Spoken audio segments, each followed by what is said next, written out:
최근 충격적인 사건이 있어서 소개를 시켜드리려고 합니다. 60대 에어컨 설치 기사님이 의뢰를 받고 어느 한 가정을 방문하게 됩니다. 그 가정에서 사소한 말다툼이 이어졌고 어이없게도 그 세입자분이 휘두른 흉기에 사망하게 되는 안타까운 사건이 있었습니다. 그 사건에 대해서 말씀드려보도록 하겠습니다.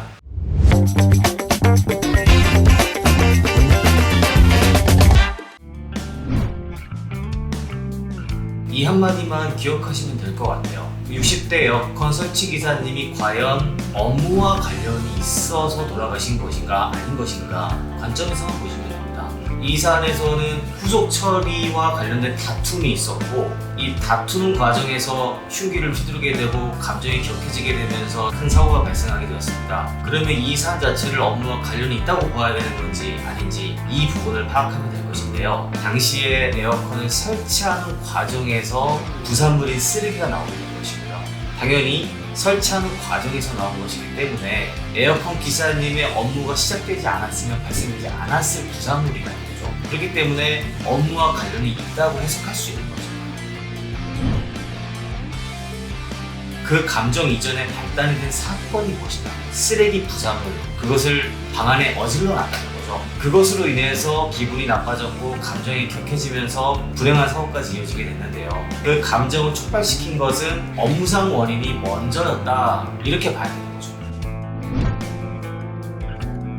에어컨 기사님이 돌아가셨기 때문에 그 기사님의 가족, 유족분에게 돌아갈 보상들이 두 가지가 있는데요. 첫 번째는 장의비가 있습니다. 장의비 같은 경우에는 에어컨 기사님이 받으시는 평균 임금의 121분을 일시금으로 지급하게 되어 있고요. 두 번째는 유족연금이라는 게 있습니다. 유족연금이라는 것은 에어컨 기사님이 받는 월급의 최저 52%에서 최대 67%를 그 가족이 받게 되는 겁니다.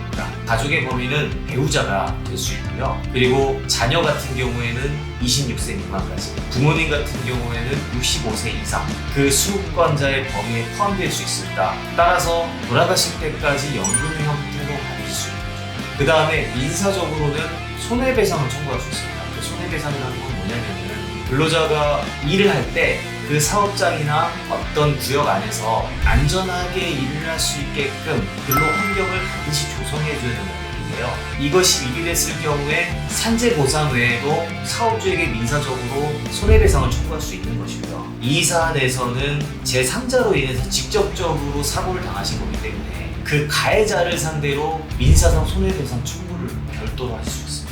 마지막으로 형사적으로도 그 세입자에게 상해죄 같은 것을 적용해서 형사 책임도 별도로 물을 수 있다는 겁니다. 그렇진 않습니다.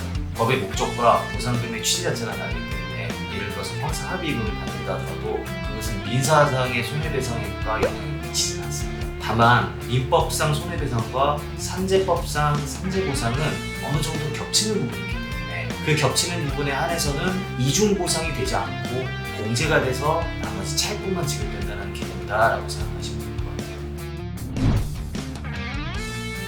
산업안전보건법이 강화되는 추세이긴 하지만 여전히 이런 분들은 법의 사각지대에 놓여있다, 이렇게 볼 수 있을 것 같습니다. 특히 에어컨 설치기사님이나 방문 판매원이나 이런 특보 종사자라고 부르는 분들, 지금은 노무제공자라고 얘기하는데요. 고정된 한 사업장에서 근무하시는 게 아니라 출장 등의 형식으로 다른 곳에서 근무를 제공하게 될 경우 상대적으로 이러한 위험에 노출될 확률이 굉장히 높아집니다. 그렇기 때문에 아무래도 사업주 입장에서도 안전배려 의무 같은 경우를 제공하기가 상대적으로 좀 쉽지 않다, 이렇게 보여질 수도 있을 것 같아요.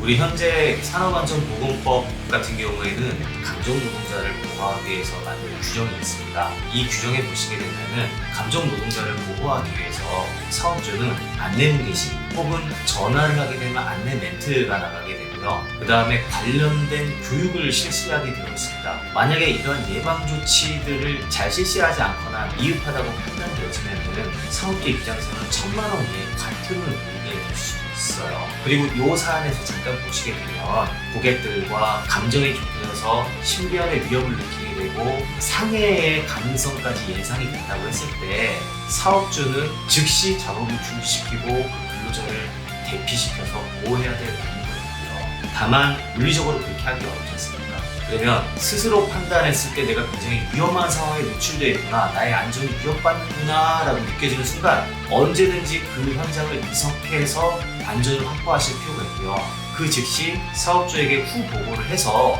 이러한 상황을 공유하실 필요가 있습니다. 그리고 사업주분들이라면 이러한 안전 관련 매뉴얼을 잘 준비하시고 최소한의 예방 교육을 주기적으로 실시하는 것은 최소한의 리스크 관리이자 법적인 의무를 다하시는 행위라고 반드시 기억을 하셔야 될 것 같습니다. 이번 사고를 당하신 고인의 명복을 진심으로 빌고요. 비슷한 일을 당하신 분이 계시다면 이 영상 밑에 댓글을 남겨주시기 바랍니다. 관련해서 저희들이 꼭 도움을 드리도록 하겠습니다. 이번 영상이 도움이 되셨다면 구독과 좋아요 부탁드립니다. 다음 영상에서 또다시 찾아뵙겠습니다. 감사합니다.